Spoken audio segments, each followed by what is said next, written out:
আগামী শিক্ষাবর্ষ থেকে রাজ্যে প্রথম থেকে অষ্টম শ্রেণী পর্যন্ত চালু হতে চলেছে হোলিস্টিক প্রোগ্রেস রিপোর্ট কার্ড, অর্থাৎ সার্বিক প্রগতি নিদর্শনপত্র।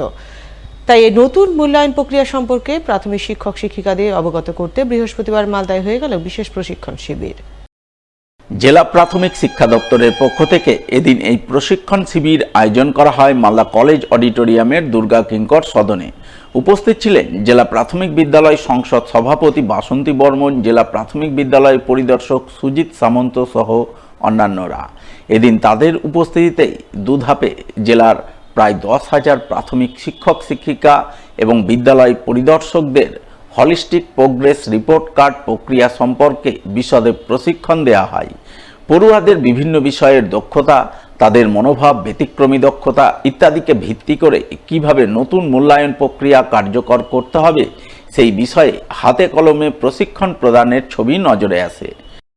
আমাদের মালদা জেলার 2000 প্রাথমিক বিদ্যালয়ের কাছাকাছি এদের হেডমাস্টারদের নিয়ে এবং এসআই সাহেবদের নিয়ে একদিনের একটা কর্মশালা আমরা করছি, যেখানে আগামী শিক্ষাবর্ষ থেকে যে হলিস্টিক রিপোর্ট কার্ড আমাদের গভর্নমেন্ট অফ ওয়েস্ট বেঙ্গল যেটা চালু করেছে প্রাথমিক বিদ্যালয় সেটাকে নিয়ে শিক্ষকদের একটা সম্পূর্ণভাবে শিক্ষামূলক আমাদের এটা ট্রেনিং প্রোগ্রাম। আমাদের সমস্ত এসআই সাহেবরা তারা সার্কেল থেকে আমাদের জেলা স্তরেই এটা ট্রেনিং দিচ্ছেন, এসআই সাহেবরাই দিচ্ছেন, হেডমাস্টার মশাইদের দিচ্ছেন।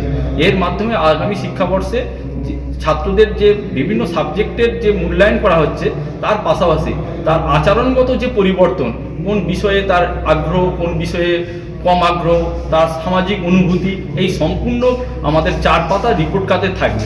আগামী দিনে এখান থেকে বুঝতে পারবে ছাত্রের ভবিষ্যতে সে কোন দিকে যায়। ডিস্ট্রিক্ট লেভেলে একটা অরিয়েন্টেশন প্রোগ্রাম হচ্ছে, হলিস্টিক প্রোগ্রেস রিপোর্ট কার্ড হচ্ছে। এর মধ্যে আমাদের মালদা জেলায় মোট 3,54,512 জন স্টুডেন্ট আছে এবং আমাদের যে টিচার আছে 10,912 জন, আর স্কুল আছে 1942 জন। ফার্স্ট হাফে আমাদের 1008 জন টিচারকে নিয়ে আমাদের ওরিয়েন্টেশন হচ্ছে।